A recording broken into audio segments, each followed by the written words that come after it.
Mastering CapCut is a pretty easy thing to do, and if you master your editing game, you're on your way to becoming a professional video editor.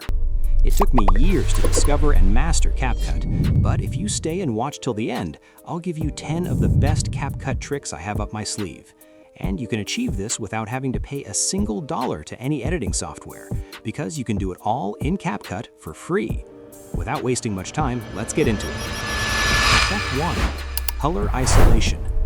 This incredible trick used in Jack Harlow videos isolates just one singular color from your video. CapCut makes it easy using the Adjustment and HSL tab. So I have my video imported already. Then I'll drag my video onto the timeline. Then I'll go to the Adjustment tab on the right side of the interface. I'll navigate to the HSL tab. Then I will reduce the saturation of the other colors, orange, yellow, green, pink.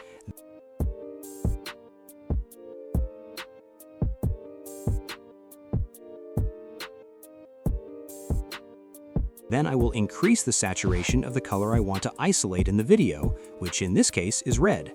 By desaturating everything besides red, you can see our image now has all those colors taken away and just leaves the color we want. Effects 2. Text behind subject effect. This is the text behind subject effect, where your text looks like it's moving behind the person in your video. To start, duplicate your video layer. You can do this by simply pressing Alt, then click on the video on the timeline and drag it up. On the top video layer, go to Video, choose Remove Background, and use Auto Removal. Wait for it to process. Then after a little while, depending on the size of the video clip, it's done. Next, add a text layer and stretch it to the full length of the clip,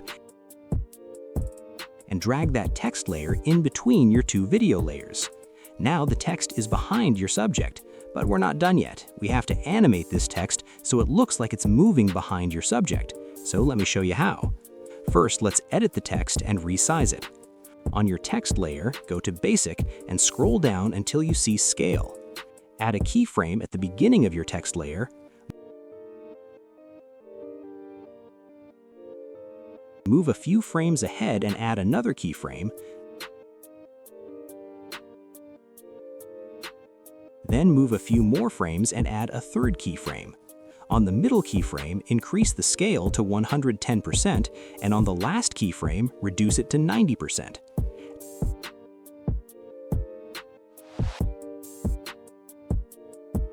Now, when you play it back, the text increases and decreases in size. From here, select your text layer, right-click, and choose Create Compound Clip, then drag this compound clip above your two video layers. Use your mouse to scrub until you find the moment where the text is reducing in size.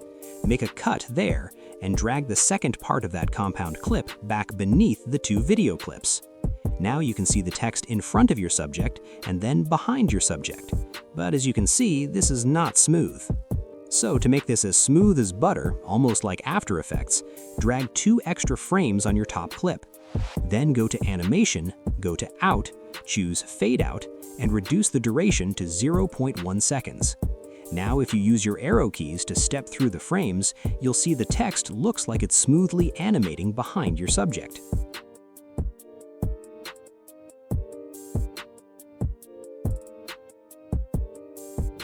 Effect 3. Motion tracking. First, let's go ahead and add our video to our timeline, then we will add a default text layer. Then drag the text layer so it fits where we want.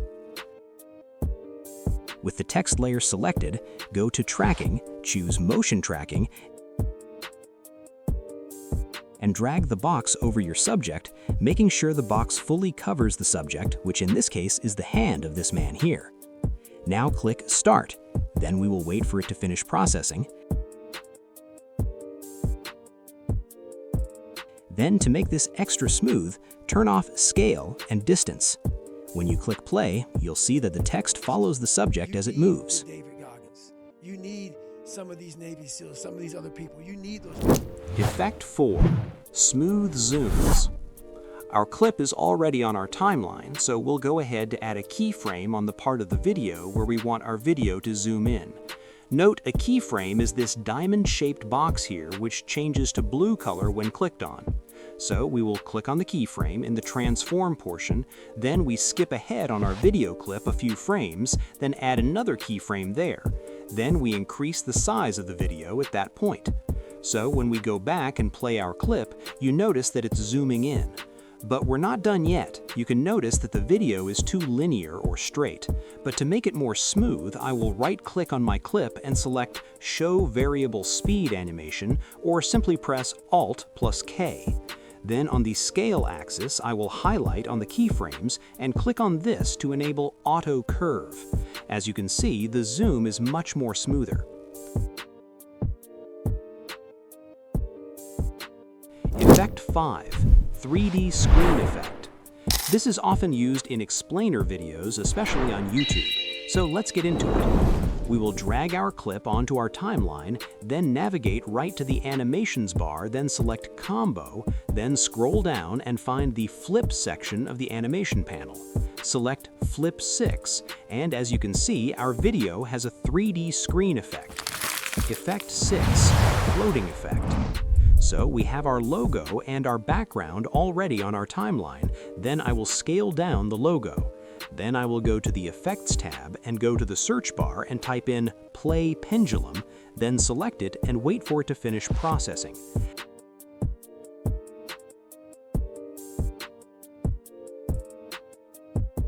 After it's done, I will reduce the sharpen, the strength, and the time, but you can adjust it to suit your preference. And just like that, we have our floating effect. Effect 7, Text Highlight. Let's get right into it. So in this case, we will use a newspaper shot, then we will drag it onto our timeline, then adjust it to the right scale. Then we will duplicate our clip, then click on the one above, then go to Adjust, select Basic, reduce the exposure, go to Video, go to the Mask section under the Video tab, then check the box, select the rectangle, drag and adjust the clip on the underlying one to the text you want to highlight and add a little feather to it. To make it more smooth, go to the Animations tab, then click on Fade In. You can adjust the duration to your preference. Effect 8, Video in Text Effect. To do this effect, we need a black background. Then we will import it onto our timeline. Next, we will add our text layer and extend it to reach the entire length of the clip. Edit the text to anything. I will just use Cinematic, and I will also change the font to this. Go to the Scale section and turn off the Uniform Scale, then adjust the length and width to your liking. Next, I will drag my image onto my timeline above all my other clips. Fit the image to cover the entire text. Next, go to Blend, then change the mode to Darken. Just like that was done.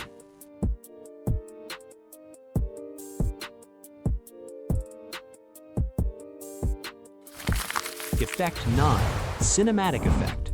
Drag clip onto timeline.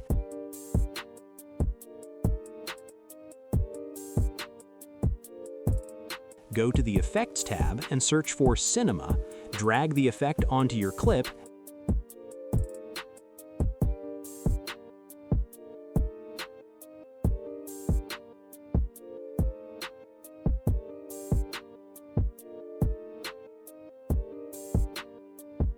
And then just like that, our cinematic effect is added to our video.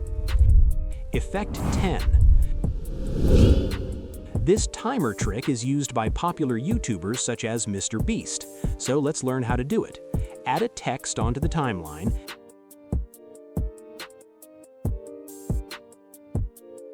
Then add a couple of dashes on the text bar to make sure it spans the length of the entire screen.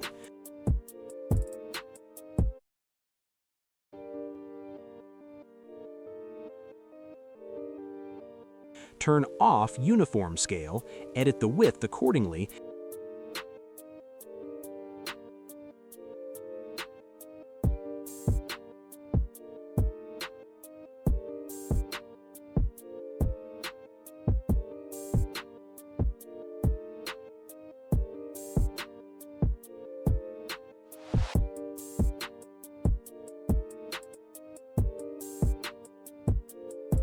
then drag it upwards to the top, then change the color to maybe red if you like. Click on Animations, select Showing Right, and then drag the duration on the entire clip so we have our duration. With these simple tricks, you have simply advanced your editing experience. If you enjoyed any of the tips and tricks, please like, subscribe, turn on the notifications bell, and drop a comment below on what you want me to do next.